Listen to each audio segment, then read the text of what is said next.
15 bullets. That's how many times a machine gun tore through Vincent Mad Dog Coll's body in a phone booth on February 8, 1932. But here's what nobody talks about. That wasn't just murder. That was a calculated execution 6 months in the making. An execution that started when Vincent Coll made the biggest mistake of his 23-year life. He walked into enemy territory, raised a Thompson submachine gun, and opened fire on Dutch SCHULTZ'S headquarters in broad daylight, in front of witnesses, in front of cops, in front of God and everybody. And when the smoke cleared and 5 children lay bleeding on a Harlem street, Vincent Coll became the most wanted criminal in America, the man with a $50,000 bounty on his head, the man who terrorized New York City's most powerful gangsters, the man Dutch Schultz hunted for 6 months before finally catching him with his guard down, talking on a phone, thinking he was negotiating peace. He was wrong.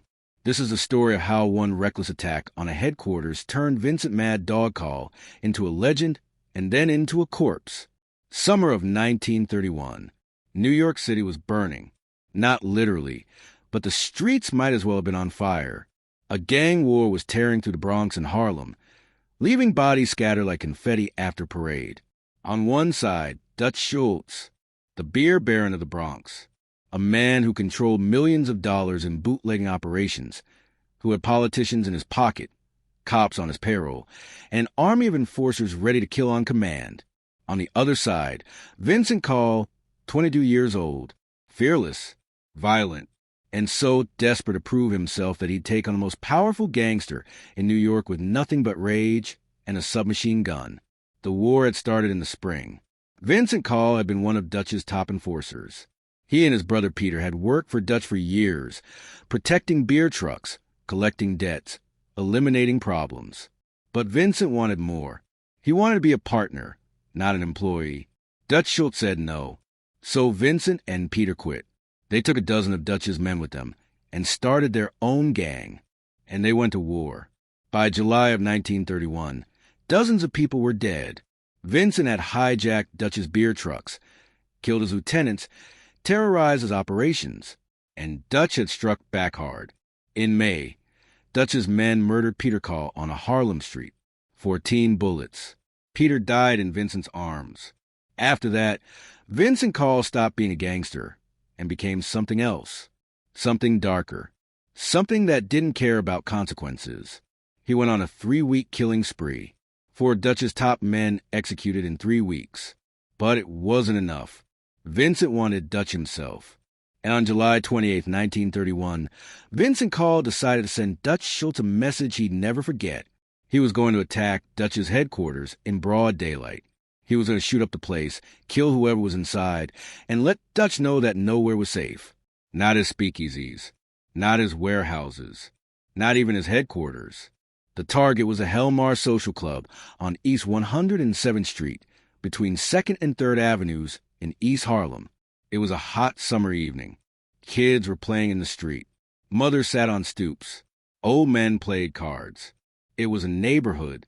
Families lived here. But Vincent Coll didn't care about families. He only cared about revenge. The Helmar Social Club wasn't just a club. It was Dutch Schultz's Harlem headquarters. It was where Joey Rowell, one of Dutch's top policy bosses, ran the numbers racket. Policy, also called the numbers game, was huge money. Poor people would bet nickels and dimes on 3-digit numbers, hoping to win. Most never did, but the money added up, thousands of dollars a day. Dutch Schultz controlled the numbers game in Harlem, and Joey Rowell ran it for him. The Helmar Social Club was the nerve center. This is where the money came in, where the runners reported, where Dutch's power in Harlem was maintained. Vincent Coll knew all this. He'd worked for Dutch long enough to know exactly where to hit him. And on July 28th, Vincent decided the Helmar Social Club needed to disappear. He recruited a crew, 3 men besides himself. They loaded up with weapons, Thompson submachine guns, the Tommy gun, the weapon that defined the Prohibition era, capable of firing 800 rounds per minute, capable of turning a human body into hamburger in seconds. They climbed into a dark sedan. Vincent was in the passenger seat. He had the Tommy gun across his lap, and at approximately 8:15 in the evening, they drove toward East 107th Street. Here's what Vincent Coll didn't know. Joey Rao wasn't at the Helmar Social Club that night. He left 30 minutes earlier to meet with some associates uptown. If Vincent had waited, if he'd done reconnaissance, if he'd been patient, he would have known. But Vincent Coll wasn't patient. He was angry. He was grieving. His brother had been murdered 2 months earlier. 4 of Dutch's men were dead by Vincent's hand, but it wasn't enough. Nothing would ever be enough. So Vincent didn't wait. He didn't check. He just drove to the Helmar Social Club and decided to kill everyone inside. The sedan pulled onto East 107th Street at 8:20. The street was crowded. It was summer. School was out. Kids everywhere. Playing stickball, jumping rope, running around. 14-year-old Frank Scalisi had set up a lemonade stand in front of the Helmar Social Club. He was selling cups of lemonade for a nickel. Business was good. The heat made people thirsty. 5-year-old Michael Vengalli was playing with his 7-year-old brother, Salvatore, near the club. Their mother was watching from a nearby stoop. 5-year-old Samuel Divino was walking past with his father. The street was alive with people. Innocent people. Children. Vincent Coll's sedan slowed as it approached the Helmar Social Club. Vincent saw the entrance. He saw people milling around outside. He raised a Thompson submachine gun, and he opened fire. The sound was deafening, like thunder ripping through the street. The Tommy gun roared. Bullets tore through the air at 800 rounds per minute. Glass shattered. Wood splintered. People screamed. Vincent was aiming for the Helmar Social Club, aiming for whoever was inside, aiming for Dutch Schultz's operation. But Thompson submachine guns aren't precision weapons. They're designed for volume, not accuracy. And when you fire a Tommy gun into a crowded street full of children, bullets don't care who they hit. Frank Scalisi, the 14-year-old running the lemonade stand, was hit. He fell. 5-year-old Michael Vengalli was hit in the stomach. He collapsed. His older brother Salvatore was wounded. 5-year-old Samuel Divino was hit. A 4th child was struck. 5 children shot. 5 innocent kids who had nothing to do with Dutch Schultz, nothing to do with Vincent Coll, nothing to do with the gang war. They were just children playing on a summer evening. And Vincent Coll had shot them. Inside the Helmar Social Club, 2 of Dutch Schultz's men were hit. They survived. But Joey Rao, the intended target, wasn't even there. Vincent Coll's attack had accomplished nothing except murdering a 5-year-old child and wounding 4 others. The sedan sped away. Vincent and his crew disappeared into the city. They thought they'd gotten away. They thought they'd sent Dutch Schultz a message. What they'd actually done was sign Vincent Coll's death warrant. And not just from Dutch Schultz, from the entire city of New York. Michael Vengalli was rushed to Beth David Hospital. Doctors worked on him for hours. But a Thompson submachine gun bullet to the stomach of a 5-year-old child is fatal. Michael Vengalli died at 11:30 that night. His mother was with him. She'd been sitting on a stoop watching her sons play. Now one of her sons was dead, shot by a gangster in a gang war. The newspapers went insane. Front page headlines. Photos of Michael's little face. Stories about the innocent child killed by gangland violence. The public was outraged. This wasn't mob-on-mob violence. This wasn't gangsters killing each other. This was a child. A 5-year-old boy killed on his own street while playing with his brother. The mayor of New York, Jimmy Walker, held a press conference the next morning. He stood in front of reporters and called Vincent Coll a baby killer. He called him an animal. He called him a mad dog. That last phrase stuck. Mad Dog Coll. The newspapers loved it. By July 30th, every newspaper in America was calling him Mad Dog Coll, the most wanted criminal in the nation, the baby killer, the psychopath who shot children. Police Commissioner Edward Mulroney issued a statement that would become infamous. Any officer who encounters Vincent Coll or his associates is authorized to shoot to kill. No arrest, no questions, just bullets. The NYPD offered a $10,000 reward for information leading to Coll's capture. Newspapers added their own rewards. Private citizens pooled money. Within 48 hours of Michael Vengalli's death, there was over $25,000 in reward money on the table, and that didn't include Dutch Schultz's $50,000 bounty. Vincent Coll was worth $75,000 dead. That was more money than most people would see in a lifetime. Every cop in New York was hunting him. Every gangster wanted the bounty. Every citizen wanted revenge for Michael Vengalli. Vincent Coll had made himself the most hated man in America, and he went into hiding. For 10 weeks, Vincent Coll was a ghost. He dyed his hair black, grew a mustache, wore horn-rimmed glasses. He moved from safe house to safe house, never staying more than 2 nights in one place. His girlfriend, Lottie Kreisberger, stayed with him. She was loyal, maybe the only person left who cared if Vincent lived or died. The police were everywhere. They raided apartments. They questioned associates. They arrested members of Vincent's gang one by one. The net was closing. On October 4th, 1931, the NYPD finally found him. Vincent was staying at the Cornish Arms Hotel on 23rd Street in the Bronx. Room 903, a luxurious suite. Vincent thought he was safe there. He was wrong. At 6 in the morning, police surrounded the building. They went floor by floor. When they kicked in the door to room 903, Vincent Coll was sitting on the bed, unarmed. He looked at the cops and smiled. "Took you long enough," he said. Vincent Coll was arrested and charged with the murder of 5-year-old Michael Vengalli. The trial was a media circus. Newspapers covered every moment. The prosecution seemed to have a solid case. Witnesses placed Vincent at the scene. They identified his car. They heard the gunfire. But Vincent had hired the best defense attorney in America, Samuel Leibowitz. Leibowitz was a legend. He'd gotten dozens of seemingly guilty clients acquitted, and he was about to do it again. The prosecution's star witness was a man named George Brecht. Brecht claimed he'd seen Vincent Coll fire the machine gun. He identified him in court. But Samuel Leibowitz destroyed Brecht on cross-examination.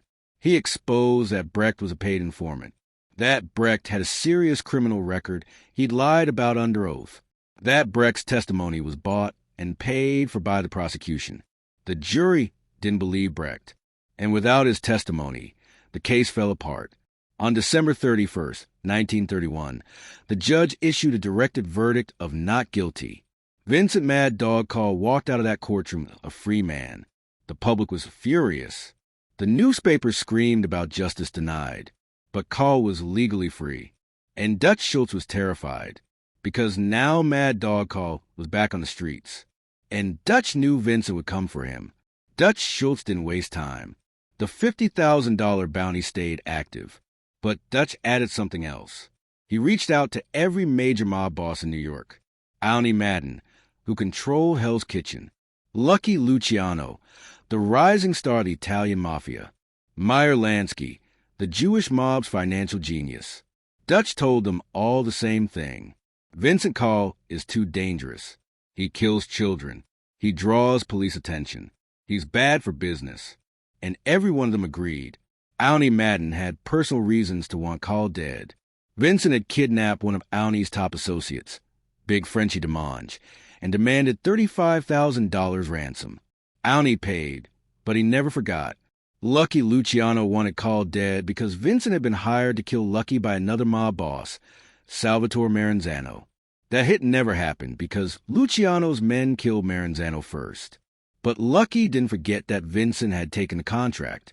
Meyer Lansky agreed because Coll was simply bad for organized crime. He was reckless, unpredictable, violent, the kind of criminal that brought federal attention down on everyone. So Dutch Schultz had the backing of every major mob in New York. All they needed was an opportunity. They got it on February 8, 1932. Vincent Coll had been trying to negotiate a truce. He knew he couldn't keep running forever. He needed to make peace with somebody, preferably Owney Madden, who had connections and could broker a deal with Dutch Schultz. So Vincent reached out. He called Owney and asked to meet. Owney agreed, but he had no intention of making peace. He intended to kill Vincent Coll. The meeting was set for February 8th at 1 in the morning. Vincent was supposed to call Owney at midnight to confirm the location. Vincent spent February 7th preparing. He moved to a new safe house. He armed himself. 2 pistols. A knife. He was cautious. Paranoid. He knew everyone wanted him dead. But he also knew he couldn't live like this forever. At 11:45 on the night of February 7th, Vincent left his safe house. He walked to a nearby drugstore, the London Chemists, located at the corner of 8th Avenue and 23rd Street in Manhattan. It was a 24-hour drugstore, open all night. At 12:30 in the morning on February 8th, Vincent Coll walked into the London Chemists. There were few customers inside, a clerk behind the counter. Nobody paid attention to Vincent. He looked like any other guy. Black hair, mustache, glasses, just another New Yorker making a late-night phone call. Vincent walked to the back of the store, where the phone booths were. 2 wooden phone booths with glass doors. Privacy for your calls. He stepped into one, closed the door, dropped a nickel into the phone, and dialed Owney Madden's number. Outside the drugstore, a black limousine pulled up to the curb. 3 men got out. 1 stayed by the car. The driver kept the engine running. The other 2 walked toward the entrance of the London Chemists. One of them was carrying a Thompson submachine gun hidden under his coat. Inside the drugstore, Vincent Coll was talking to Owney Madden. The conversation was about logistics, where to meet, what time. Vincent didn't know that Owney Madden was keeping him on the line deliberately. Didn't know that the call was being traced. Didn't know that SCHULTZ'S hitmen were already on their way. The 2 men walked into the London Chemists. The one with the submachine gun looked around, saw the customers, saw the clerk. His voice was calm when he spoke. Everyone stay where you are. Keep quiet. Nobody gets hurt unless they do something stupid. The customers froze. The clerk's hands went up. The gunman walked toward the back of the store, toward the phone booths. Vincent Coll was still talking, still negotiating, still thinking he was going to survive this. The gunman reached the phone booth. Vincent was facing away, phone to his ear. He never saw the Thompson submachine gun being raised, never saw the finger on the trigger, never heard the final command. From the boys, the phone booth exploded. The Thompson submachine gun fired at point-blank range. Glass shattered, wood splintered, blood sprayed. Vincent Coll tried to turn, tried to drop the phone, tried to draw his pistol. But Thompson submachine guns fire 800 rounds per minute. Vincent didn't have a chance. The bullets tore through him. Chest, stomach, arms, legs, head. 15 bullets total. The phone booth became a coffin. Vincent Mad Dog Coll collapsed inside it. The phone dangled from its cord. On the other end, Owney Madden heard the gunfire. He hung up. The 2 gunmen walked out of London Chemists calmly. No rush. No panic. They got into the limousine. The car drove away into the night. Inside the drugstore, customers were screaming. The clerk called the police. By the time the cops arrived 5 minutes later, Vincent Coll was already dead. He was 23 years old. The newspapers ran the story the next morning. Mad Dog Coll, the baby killer, the most wanted criminal in America, was dead, shot to death in a phone booth while trying to make peace with the very men who'd sentenced him to die. The funeral was small. Vincent's girlfriend Lottie was there. A few distant relatives. No gangsters. Nobody from his old crew. Most of them were dead or in prison. Vincent Coll was buried next to his brother Peter at St. Raymond Cemetery in the Bronx. The 2 brothers who'd fought together, killed together, and died 6 months apart. DUTSCH Schultz sent a floral wreath to the funeral. It was massive, expensive, beautiful flowers arranged perfectly. And attached to it was a small card with 3 words. From the boys, it was DUTSCH's final message. I won. You lost. You're dead. And I'm still standing. And for 3 more years, DUTSCH Schultz remained the beer baron of the Bronx, until October 1935, when he too was shot to death in a restaurant bathroom, killed by the same mob that had helped him kill Vincent Coll. Because in the end, violence only leads to more violence. And nobody stays on top forever. But let's talk about what really happened on July 28, 1931.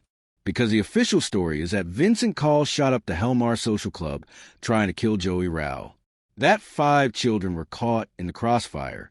That Michael Vengalli died. And that's all true.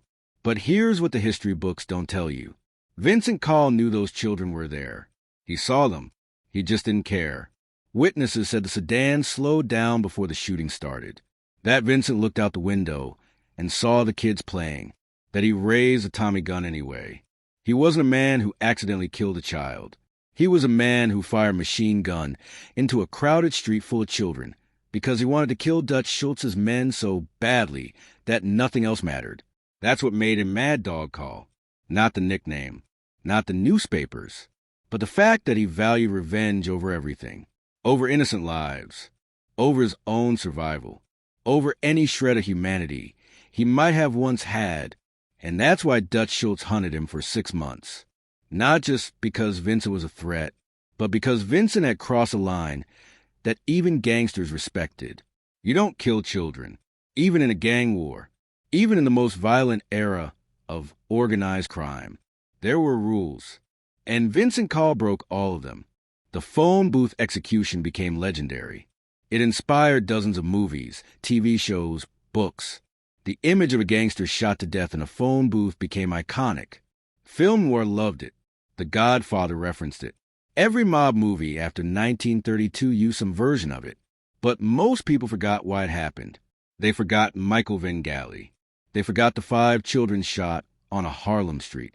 They forgot that Vincent Mad Dog Coll wasn't just a colorful gangster with a cool nickname. He was a child killer. And DUTSCH, for all his own crimes, all his own violence, made sure Vincent paid for it in a phone booth with 15 bullets at 12:30 in the morning on February 8, 1932. And when the police asked DUTSCH if he knew who killed Vincent Coll, Dutch just smiled and said, "No idea. But whoever did it should get medal." Look, the story of Mad Dog Coll shooting up DUTSCH's headquarters is more than just a gang war tale. It's about consequences, about how one reckless decision can destroy everything. Vincent Coll attacked the Helmar Social Club because he was angry, because his brother was dead, because he wanted revenge. But that attack killed a 5-year-old child, and that child's death made Vincent Coll the most wanted criminal in America, made him a target for every cop, every gangster, every citizen who wanted justice. DUTSCH hunted him for 6 months. Spent $50,000 on the bounty, worked with rival mob bosses, traced phone calls, and finally caught Vincent in a moment of weakness. When Vincent thought he was negotiating peace. When Vincent thought maybe, just maybe, he could survive. He was wrong. The phone booth at the London Chemists became his grave.